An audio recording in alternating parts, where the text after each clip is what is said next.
And welcome back to a fresh episode of Business Growth Show. I'm your host, Sam Dunning, co-owner over at webchoiceuk.com. And if you haven't yet, check out my weekly emails where I share actionable B2B marketing, website, SEO tips, useful podcasts, goodies, and more. You can give it a shot over at businessgrowth.email. So joining me today, I've got Blake Strozyk. Blake is the founder over at Bull Media. Blake, welcome to the show, sir. How are we? Good, Sam. And I got to say, to plug your newsletter, I saw what was the subject line, like marketing legend, come across my inbox this morning and gave it a read through. Dude, newsletter, I've been subscribed for 6 months. I love the newsletter. Appreciate that, man. Very, very kind of you to say. Didn't even pay you to say it. So that's a top man right there. But today, Blake, we're going to be talking about the big battle, paid search versus SEO, the ultimate showdown. Which is best? Is one better? Which should B2B companies invest in? And we're going to be talking through all of that and much more. Before we do, Blake, for anyone that's not so familiar with paid search or SEO, what would be your quick one-liner description of each? Yeah, so for paid search, if you're not familiar with it, paid search would be on, the two primary search engines that most B2B companies are come across. So Google search and Bing search, and it's primarily Google search that everyone focuses on. But for paid search, you are paying Google to show up as a sponsored result when somebody is making a search. And so you'll be one of those sponsored listings at the very top of your search engine result page, whether you're on your desktop or mobile. And on the organic side, you're going to be the results just below those paid results. So same thing, you're going to be showing up when somebody's searching for you, but it's just a different way to go about showing up. On the paid side, you obviously pay. The organic side, there's a lot that goes into that. So those are my probably 3-sentence explanations on that, Sam. And most importantly, which is better for B2B companies? That's the million, or if you look at Google search business, hundreds of millions of dollar question. But I think for me, I'd be curious to get your take on how you advise clients at WebChoice. But for me, when a client comes and they want to think about doing paid search, I think it comes down to a couple of things.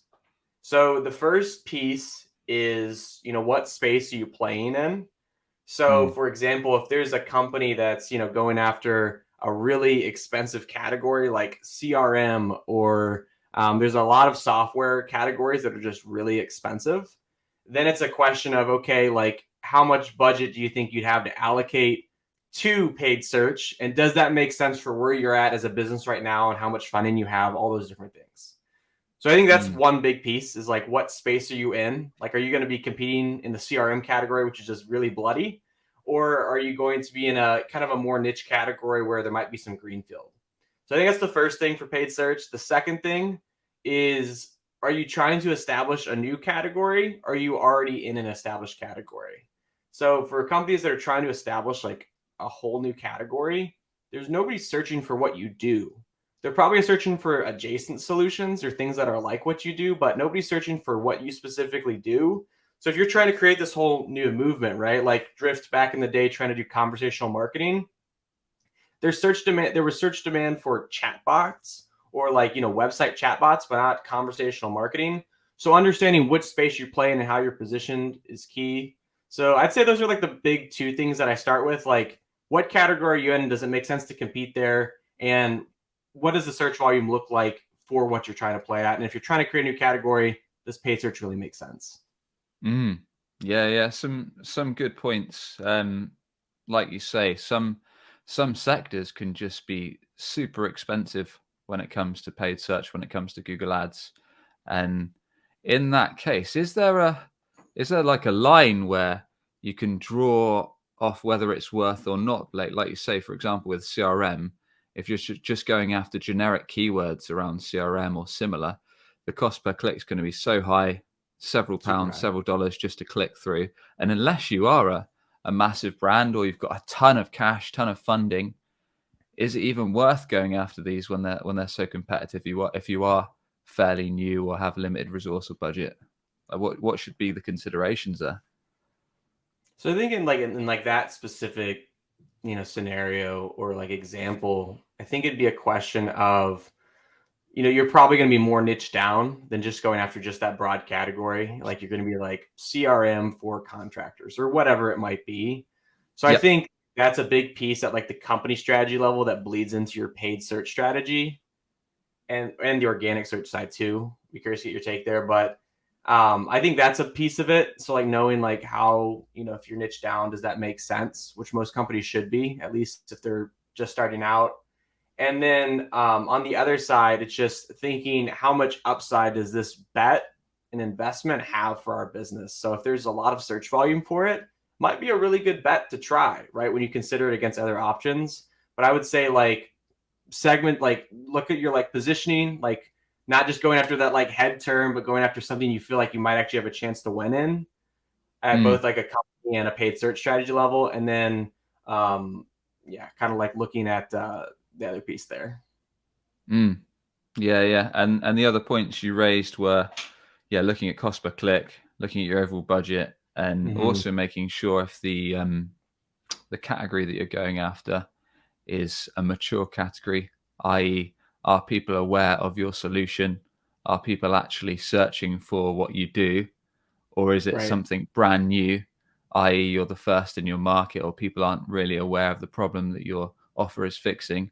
So if that is the case, if it is a brand new market, brand new offer, does that mean that, in your thoughts, paid search isn't necessarily the best route to go down? I mean, it depends, right? It depends how new with what you're going after is.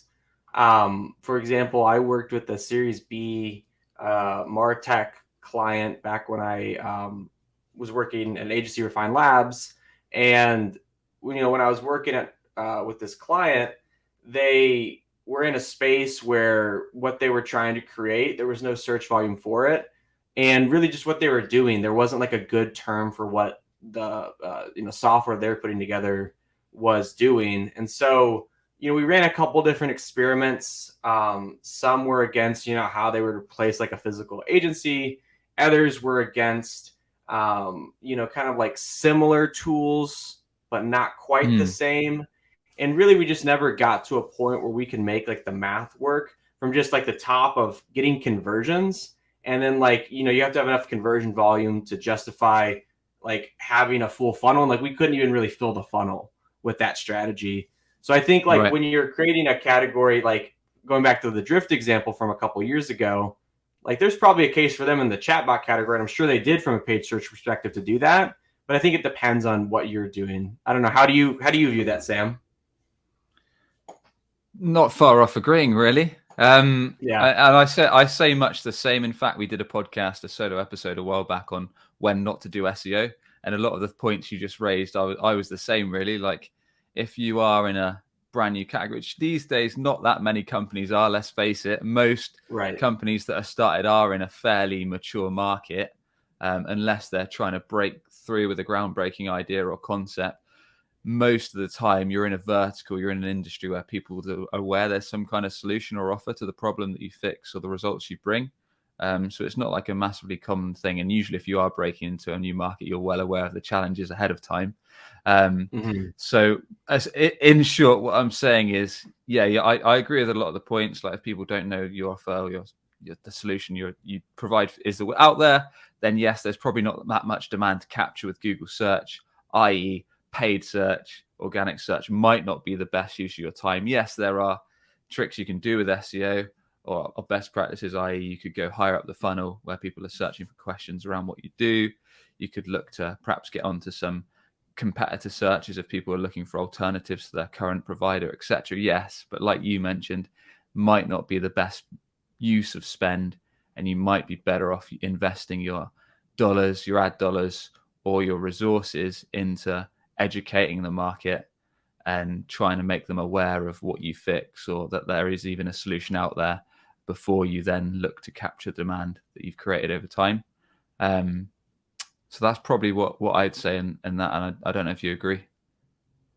No, I agree with that because I think it's one of those things. Like I think you called it out well. It's like where do your resources make the most sense? Like could you make like paid Mm, organic search work in those cases? Like probably, like, maybe not super well, but you could make it work. But it's like, what else could you be doing with those resources? And sometimes, like you said, it's like it's not a good fit. But then there's other times where it is a really good fit, like not necessarily in the category creation piece, but when you're in an established space, it can be a really good fit. So totally agree with what you're saying. And I think that's a decision. Like, I don't think a lot of people think of it in that framing, but when you think Yep. of it from like your customer's perspective, like, of course they're not going to be searching for what we're doing, because what we're doing is new and they don't know to search for that. So we should like focus on educating them versus trying to like capture them when they're already looking. For sure. And let's flip it on its head. When is a good time to think about investing in paid search? Yeah, that's a good question. So I think the best time to think about investing in paid search is like we kind of talked about. It's when there is, established category. There's already search for what you're offering, and so people are already kind of aware of the space you're playing in. So they're looking for like payroll software provider, those different types of things, right? Where they're already aware, where there's competition, but not too much. Like, obviously, if there's no competition, that's great, but that probably means there's not a whole lot of search volume there. So you Right. kind of want that like Goldilocks of enough competition, where there's enough, meaningful searches happening there, but also at the same time, you don't want too much where it's like so competitive and so bloody where you just have to spend so much money to acquire a customer. Like, I think it's like that's like the space you want to be in. And then not only do you want the search volume to be there, but I think what you also need to have happen is like your solution is a good fit for it, and that your Mm, business model makes sense for search, right? Because mm. if you're a really low, like a really low ACV software tool, or you're like a kind of a lower margin services business, like Yeah. it can make it really challenging on the paid search side sometimes, especially for those really like competitive keywords. Yeah, I want to get into kind of choosing the best keywords and dive a bit Mm-hmm. deeper on that in a sec. But yeah, you're right. In regards to actually having a product or a solution or a service that makes sense for paid search, um, what are some things that perhaps people should consider in terms of, I guess, weighing up that cost that they're going to be paying per click in terms of, is their actual ticket size worth of the investment? Yeah, I think part of it just like it's a relatively simple math problem, I guess, or equation rather, but it's kind of looking at it in a couple of ways. So like the first way is I couldn't like throw out like a dollar amount, like you need to be charging X to do paid search, right? Because it all depends on what are your costs per click, and then for your cost per click, how many people does it take to get to your website to convert them? So then what's your CPA? But I think Yep. what it comes down to is like the core equation is saying, okay, we're paying this cost per click, and we have this percentage of click-through rate. So we have this many people coming to the website. We paid X amount for it. Of those people, we convert Y amount. And so we know our conversion rate's 3%, right? We get 100 people come to our site, 3 of them, request a demo. And then you can kind of like build out your funnel math and track it throughout your CRM of those leads that are tagged from paid search. And you can just kind of see if it makes sense, right? You just look at last touch, who came through paid search. Okay, so we had 20 demos from paid search. They each cost $1,000. Of those 20 demos, we had one person become a customer. That person cost $20,000 to become a customer. We have a $50,000 average contract value software piece. That math makes sense, right? Like we get that paid back in 5 months with just that raw contract value on ad spend. That would make sense. On the flip side, if you Mm, have like $100 tool, or like say it's $150 a year, and it costs you $500 to acquire them, and you've got like mm. basically a 3-year payback period on that, well, then that's a different story, right? Like if you're funded well, like maybe that doesn't matter to you and acquisition's all that matters. But if you're trying to be efficient, like, that's, it's not as efficient as it could be, right? So I think those are like the considerations I think of, Sam. Got it. Yeah, I mean that all makes sense, right? Kind of working out how much bottom line it costs you to acquire that customer at the end, and then if that evens out nicely with your profit margins against what they're going to be paying per month, per year, Right. per contract value, whatever that applies to your business. Um, but to work out those stats initially, does there have to be some kind of experimentation? Oh, I think so. Like, I think you've got to have, what I always advise clients on, like what we're actively working on clients with, is like, you need to establish your own benchmarks. And it goes back to that placing bets. And like we were talking about the resourcing side. Mm, If you think it's a good, like, if you look at all your options and look at those identifiers we talked about, search volume, competitiveness, what category you're playing in, who's searching, all those different things. If you think it's a good bet, I 100% encourage companies to benchmark their own data. And so, like, to go out, experiment, test, and see, like, okay, we're going to make a strategic bet this quarter for marketing, and we're going to test out paid search, or for this half of the year. Now, I think the trick with that is, number one, letting enough time to learn and iterate and improve is challenging. And then number two is, if you don't have the experiment set up right from the beginning, you could get like a false result where, because the experiment wasn't set up properly, because you weren't going after the right keywords, you didn't have, yeah. the landing page, like, it's deemed a failure, when in reality, like, it was just a tough setup or it wasn't a correct setup from the beginning. So I Yeah. definitely think people should experiment, but kind of with those two caveats. Yeah. Let's talk about some of the foundations in a second. Sure. But in terms of, you touched on it a bit earlier, in terms of actually getting the right keywords, you mentioned you don't necessarily, it's a little bit similar with SEO, right? You don't necessarily want to go for something that's got tons and tons of traffic if it's very generic. Mm-hmm. So like you mentioned earlier, maybe it's payroll software is like the generic keyword. But then if you go, I don't know, payroll software for contractors or payroll software for financial companies, when you start niching it down, the long tail keyword specific to your industries you're going after, you'll notice that it has less competition, might have way less Mm-hmm. search volume. But if it's niche down to your offer, that could be a good thing because there's less competitors and the people that are searching for it are ideal clients, perhaps. But what are some of your kind of tips when it comes to actually assigning those keywords that you want to go after for a campaign? Yeah, so I've kind of been refining the keyword research process. I'd be curious what you guys do on the organic side. But like, what I typically will do, and kind of how I've been trained and iterated on it, is going after, on the paid search side, going after high intent terms. So like we Mm, talked about, the example you just shared, Sam, like, that's a perfect example where it's like payroll, payroll software for contractors, like a term that's specific, that matches like the search intent that we want. So, on paid search, what you're looking for is looking for people that are actively in market looking for your solution. Like, you could go after that term, just like, payroll for contractors, and just like, that might be someone like, or like, what is payroll contractor software? Someone might be looking for that, and that's like informational, which has yep. its value. But on the paid search side, I think it's really about going after the higher intent terms of someone that, has the characteristics of being actively in market. And so basically, with that lens in mind, to figure out the keywords, I'll do a couple things.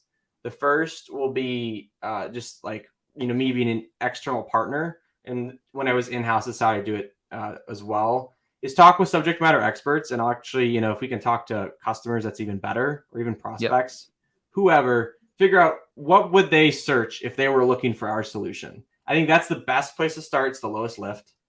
So I start with that. The second thing I'll do is I'll look at what some close competitors are already bidding on for their paid search strategy.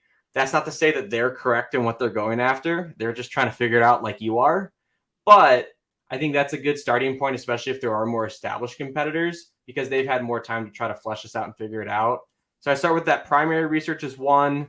Two is like the competitor research. And then three is kind of a combination of both, where you need to like iterate on what you learn from those two steps and do your own research. So go into some keyword tools. You can start with Google Keyword Planner. You can use Ahrefs, SEMrush, SpyFu. There's a ton of tools, but you can just try to figure out, what are some other terms or variations that we might be able to go after that match that bucket of being high intent that we talked about at the beginning, and take the information we learned from steps 1 and 2 of like primary research and then like competitor research, and what are some different variations we can have. So when you have those three, that I feel like gives you a really strong foundation to like iterate on going forward. Got it. Makes sense. And in terms of actually the customer research part, any tips for what you like to do there for actually understanding from prospects, client, ideal customers themselves on what they might search? I mean, it's, to be honest, it's a process that I think is one of the hardest things in marketing, even though it sounds the easiest.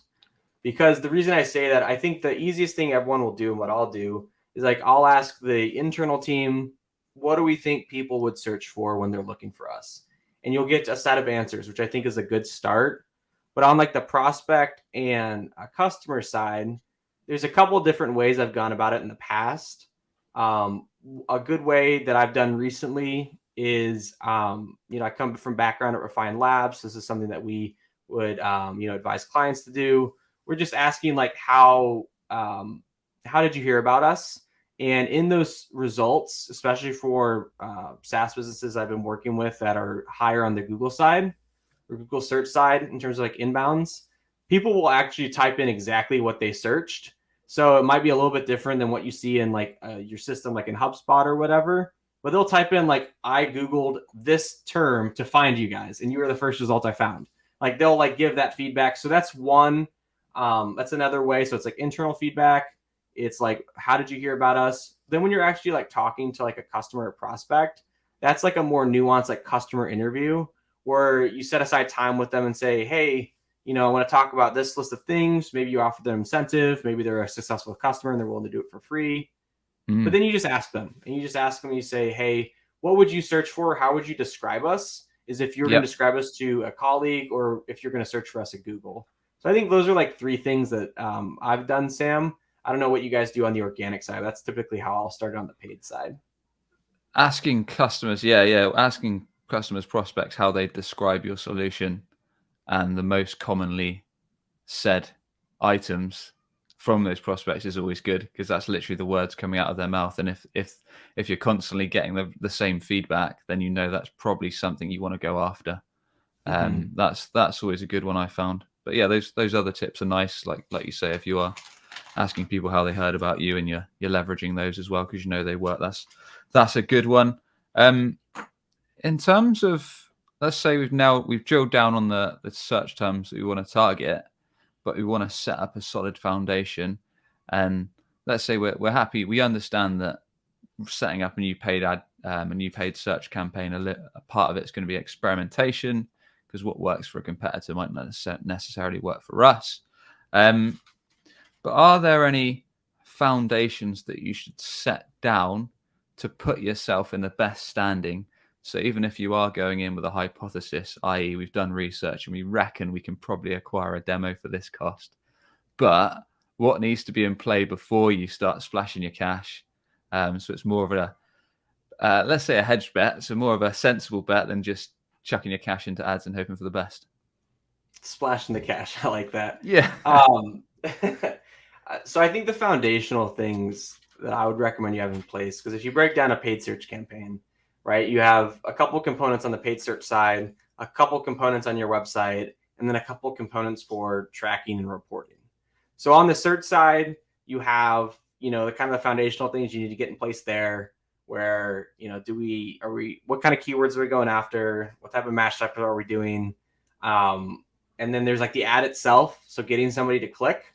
So you figure out, okay, what keywords we're going to go after. Then we got to figure out the ad. How do we get somebody to click? Like what's going to be compelling copy there? And then once you get them to click, and there's all those, fundamentals in platform that you've got to get in place as well, like bidding, negative keywords, locations, all that stuff. But then once you get somebody to click on your ad and they land on your website or landing page, how do you convert them? And so I think a foundational thing there is, on that landing page and on the rest of your website, having messaging that's relevant, having good quality social proof, being clear over clever, but still being compelling, which I think is a tricky balance to be clear but compelling. So having a tight landing page, and then when they do convert, being able to track it, right? Like don't just start a campaign because you need to have a campaign. Like, no, okay, when somebody comes in, this is the next step. They will, the thank you page after they submit the demo is they're going to book a calendar meeting with a sales rep. Or, the next step is the sales team will get this notification and they'll follow up, and we'll track it using this report and building this out. So not that you have to have everything done before you start, but to your point on the hedged bet, you do need to have a system in place to track and report on how efficient and how efficiently these leads are moving through the funnel. So that would be like the fundamentals that I'd see in my eyes, Sam. Got it. Yeah, some nice tips. And in terms of targeting, are there any, we've talked about going after like niche long tail searches, high intent searches, etc. Are there any lesser known ad strategies that you've done? I mean, we've had a few guests on here that have shared some cheeky ideas, but are there any unusual ones that perhaps companies have often overlooked that you like to occasionally recommend? I mean, I know there's a lot of stuff you can do on the paid search side. Like you can do some, different like audience targeting strategies on the paid search side with like observation audiences and switching them to targeting. I know a lot of people are in B2B are experimenting with like different like performance max campaigns or doing broad keywords and kind of leaning into Google searches, kind of like algorithmic bidding and smart bidding.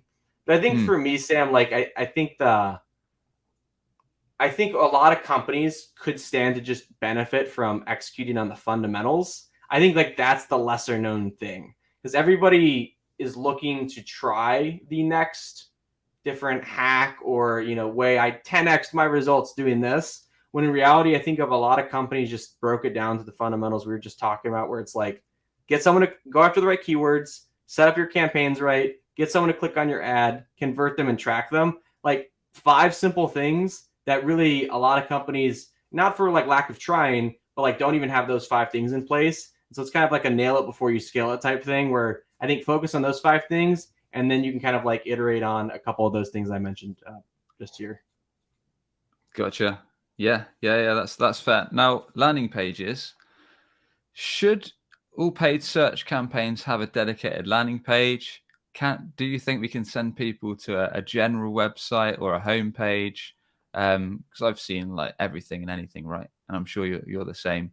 Some people just send people to a generic product page. Others send everyone to the homepage. Some companies will have dedicated landing pages for almost each and every offer. Some will have pages comparing them to their competitors. Like the list is almost endless, right? And the amount of creativity and testing that you can do with landing pages is, again, almost endless, depending on how detailed you want to go at it. What are some of your tips on that side of things? Yeah, that's a good question. So landing pages, I think, come down to a couple of things. So it depends on the type of campaign you're running, right? Like if you're running a brand campaign, sure, you could probably send someone from the brand campaign to your homepage because they're looking for your brand. If you're running like a kind of a non-branded high intent campaign, you're going to want to probably send them to a product page, but a product page that matches the search intent of what they have, right? So for example, say if you sell construction software and the search term is construction reporting software, well, you want to send them to a page that is about their reporting and how your product solves that issue or does like reporting, right? But if they ask for like going on that payroll example, I don't know why I'm really tied up with payroll. I guess I had a demo of Gusto over the weekend trying to get my stuff set up, so I'm on payroll today. But no, so like, if someone's looking for construction payroll software, well, you wouldn't want to send them to the daily reporting software page. You want to send them to something about payroll.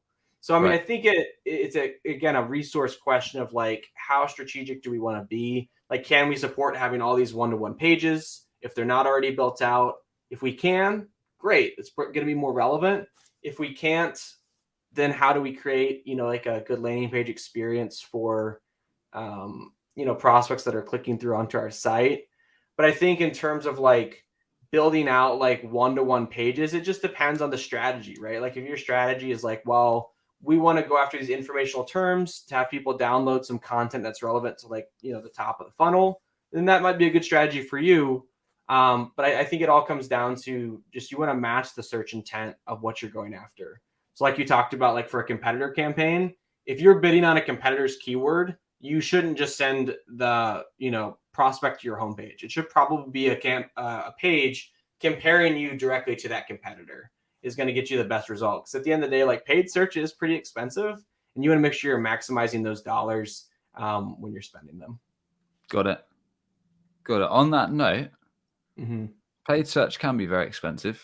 Wouldn't it be better to just invest in a review site that already ranks well on Google and has a decent amount of traffic, i.e. G2, Capterra, Clutch, depending on your category?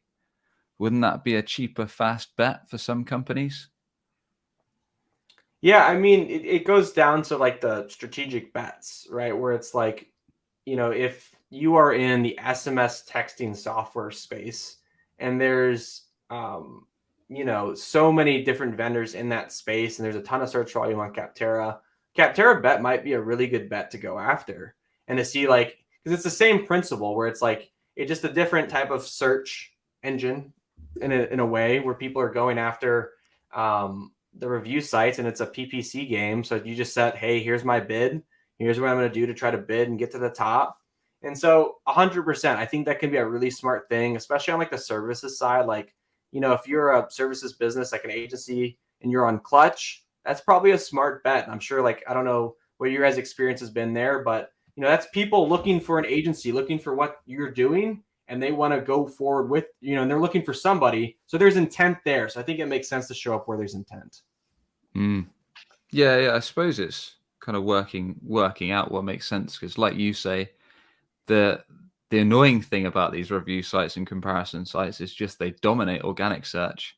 So whilst you have to pay them for a sponsored slot on their site, sometimes, like us with Clutch and other sites, it's just worth it because they have a colossal amount of traffic. They have a colossal amount of pages.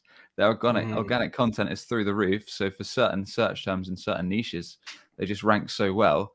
So sometimes they just make more sense from a cost per acquisition point of view.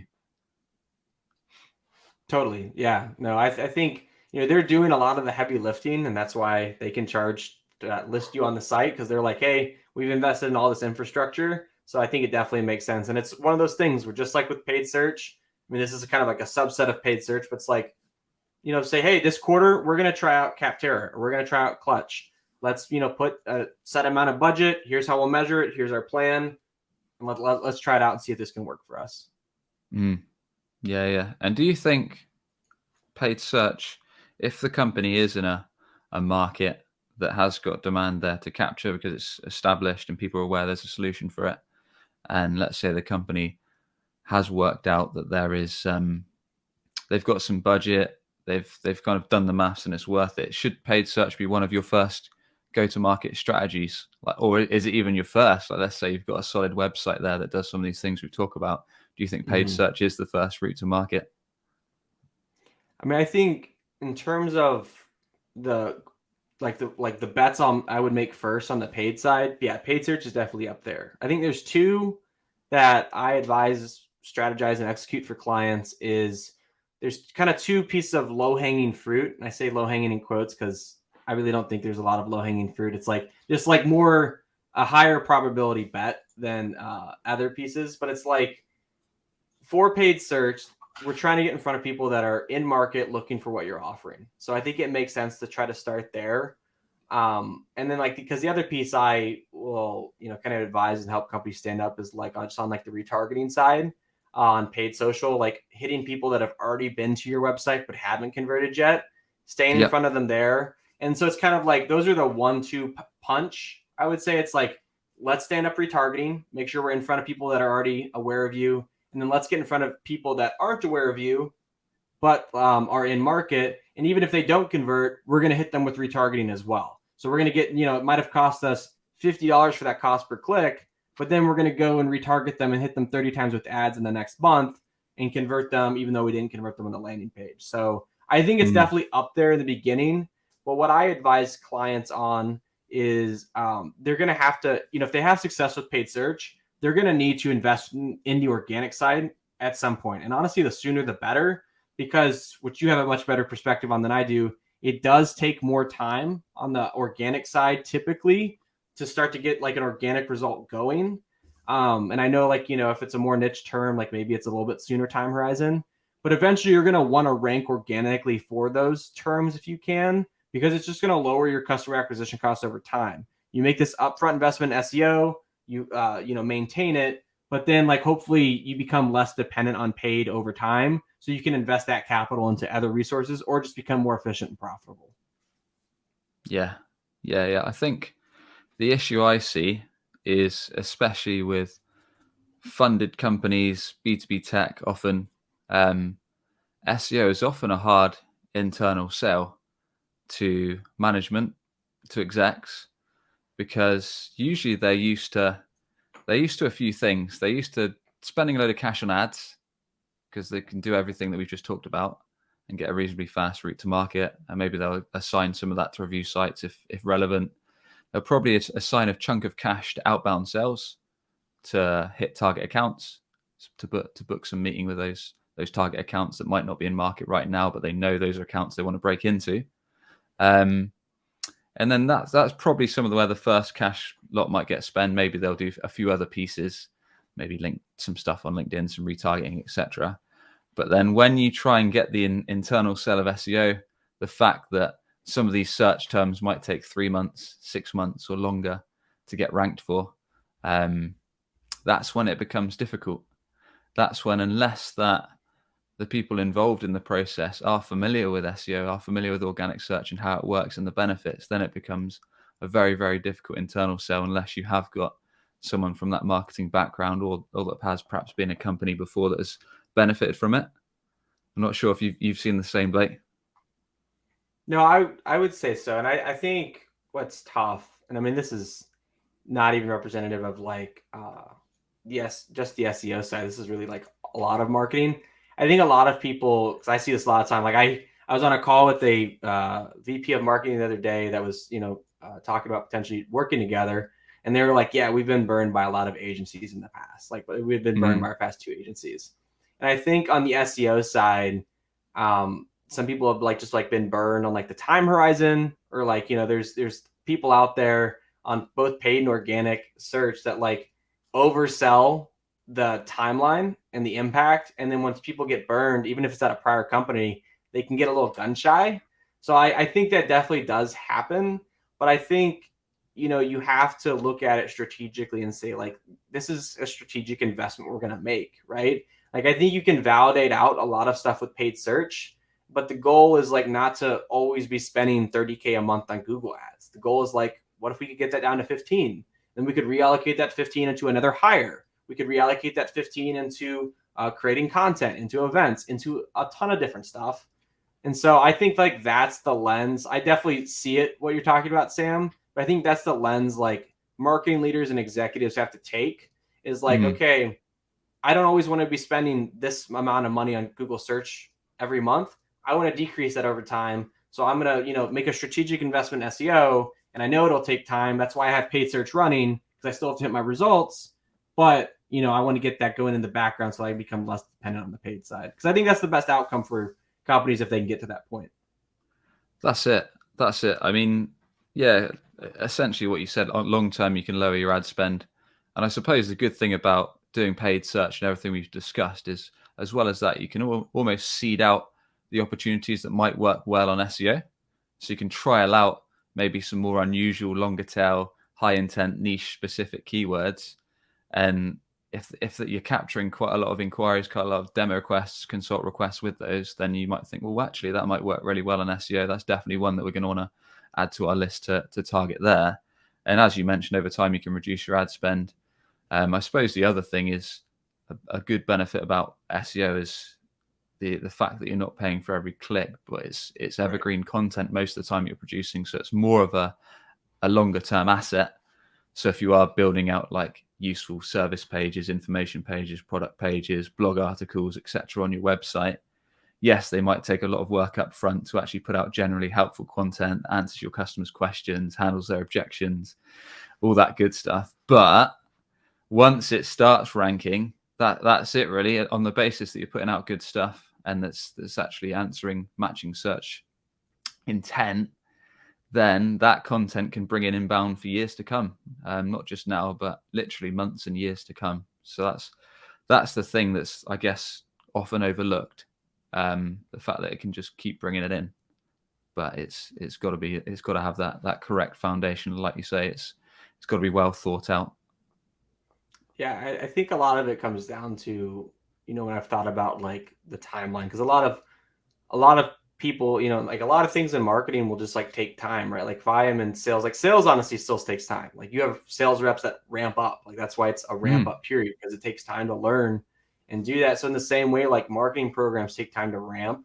And like you said, SEO might take a little bit longer to ramp than say a paid program, but that long tail is there where you're going to benefit. And I think marketing leaders, through no fault of their own, most of the time can kind of fall into a tough spot where they have to prioritize the short term and hit the short term goals, and they can't make that investment for the long term because they have to hit the short term results. And I think that if you were to sit down and say like, okay, you're going to be in this role for the next 3 years at least, so what are the things that you want to have really humming each year? I think every single marketing leader you talk to would say, I want to get SEO going in addition to my paid. I think it's just a challenge of saying, can I prioritize that with my current budget? Because like the long tail is there. Like it could definitely work, help you decrease ad spend, everything we just talked about.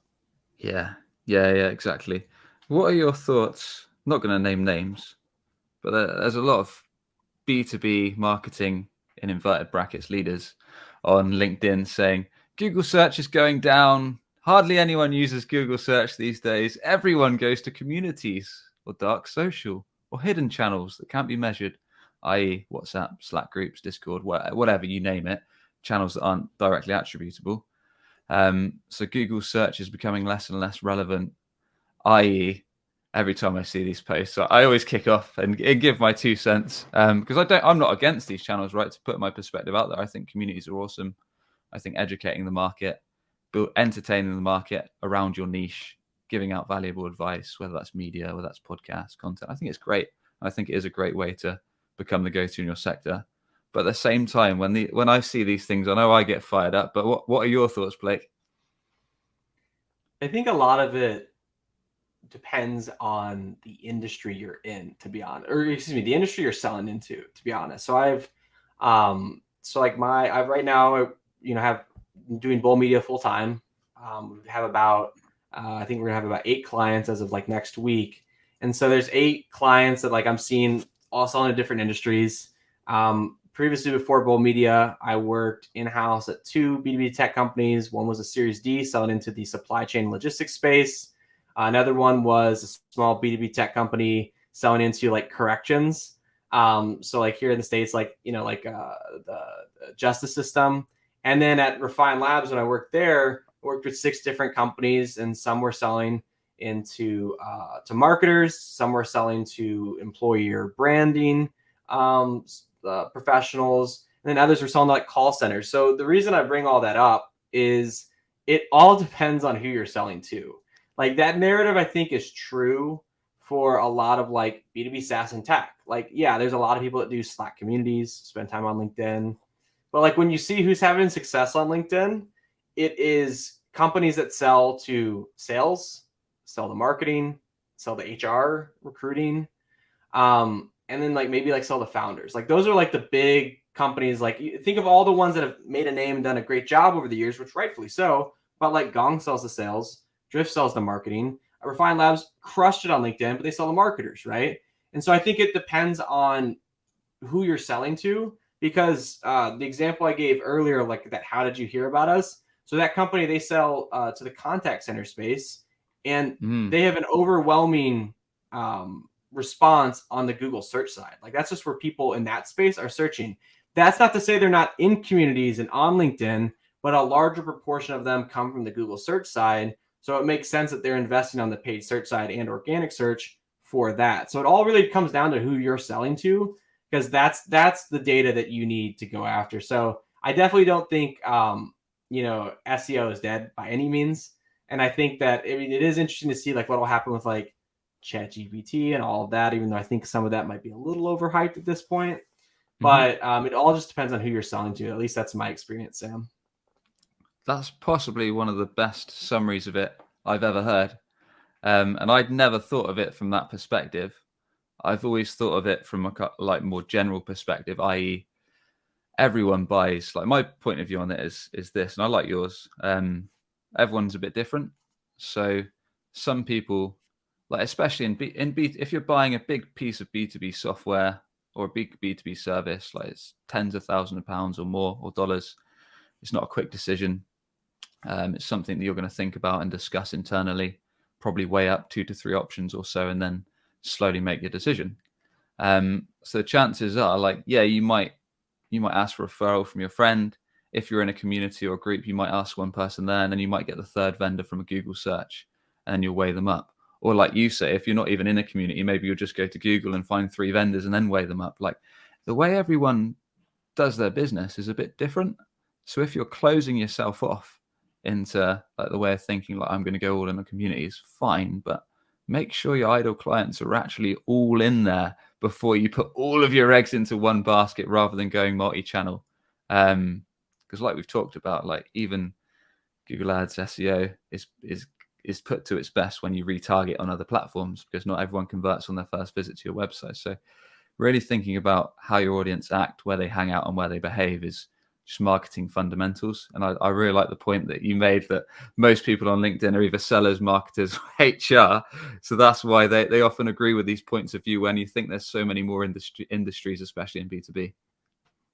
Yeah, I mean, like to give you an example, right? Like, I worked with a client, and they're selling to like strength and conditioning coaches, which is like we're hitting them on LinkedIn, and we're hitting them on Facebook as well. But they're also like really active on Twitter, and so like that's a case where it's like my specialty and like what we go after is LinkedIn, Facebook, and Google search as well as some Bing search.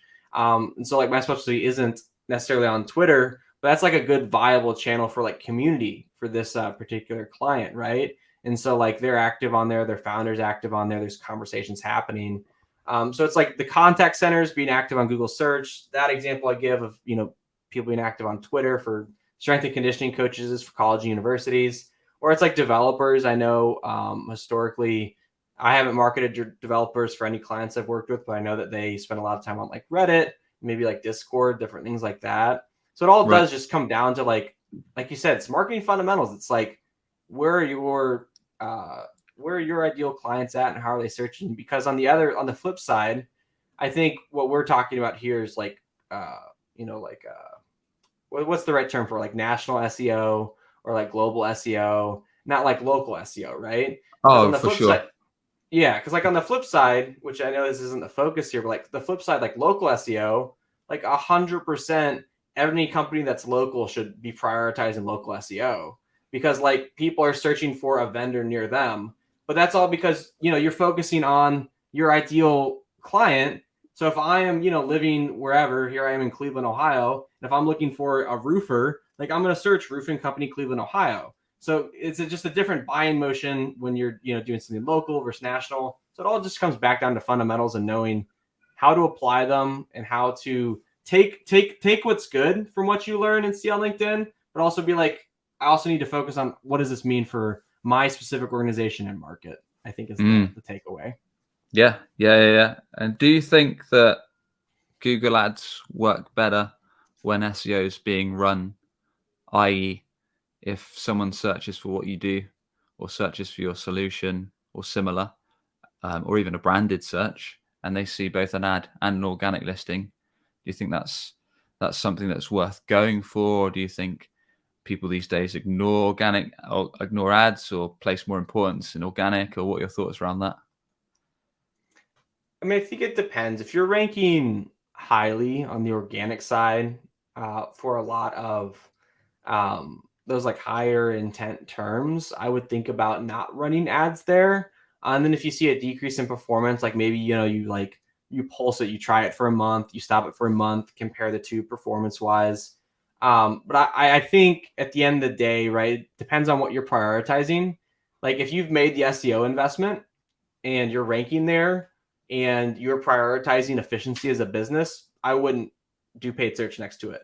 But if you're prioritizing growth over efficiency, then Right. 100%, I think it makes sense. Like, let's do paid, let's do organic. And then for that review site, let's make sure if they click on that, like we talked about, they're really strong in the SERP. Let's make sure that we're ranking at the top there too. So it all just comes down to business priorities and like whether you're looking at efficiency or growth. Got it. Got it. So what's our bottom line, PPC or SEO? Both. Just depends. A happy medium. Yeah, sorry, I should have a spicier take, especially being on the paid side. I thought But you were going it to just start the show with like a sign of SEO and just setting it alight and burning it. And yeah. Well, that was coming. I had somebody talk me out of it. No, but it really just it comes down to I guess both or one or none is actually going to be my take, because it just comes down to business fundamentals, like we talked about, like what makes sense for you, for your organization, and how your buyers buy. That'll guide your strategy. Nice one. Blake, enjoyed the chat, sir. Appreciate you coming on. Please do tell everyone more about how they can connect with your business, connect with you on LinkedIn, and anywhere you'd like to send our audience, sir. Yeah, Sam, appreciate that. It's been great being on. So I'm pretty, let's say, relatively active here on LinkedIn. So if you want to connect with me, I'm just Blake Strozyk, Bull Media here on LinkedIn. You can find me. Feel free to DM me. And then also one thing I do is since I went full time into Bull Media, is I run these things called office hours. So every Friday I have 4 15-minute consulting meet and greet slots where I talk with like marketers and just like other people, anyone that's like looking for like feedback on their paid demand gen efforts. And I just try to like provide as much feedback, free consulting, anything I can for them. So if you're interested in that, you can see that on my LinkedIn profile. And yeah, that's about what I've got, Sam. Legend. And we'll put all of those links over in the show notes at businessgrowth.marketing. And with that, I want to thank you once again, Blake. Enjoy the chat. All right. Likewise, Sam. Appreciate you, man. Cheers, man. And as always, if you enjoyed today's episode, a quick rating or review on Apple or Spotify is appreciated. Or if you're on YouTube, a subscribe goes a long way. And with that, we'll catch you on the next one for more no BS B2B marketing tips and advice to grow your revenue. Catch you on the next one.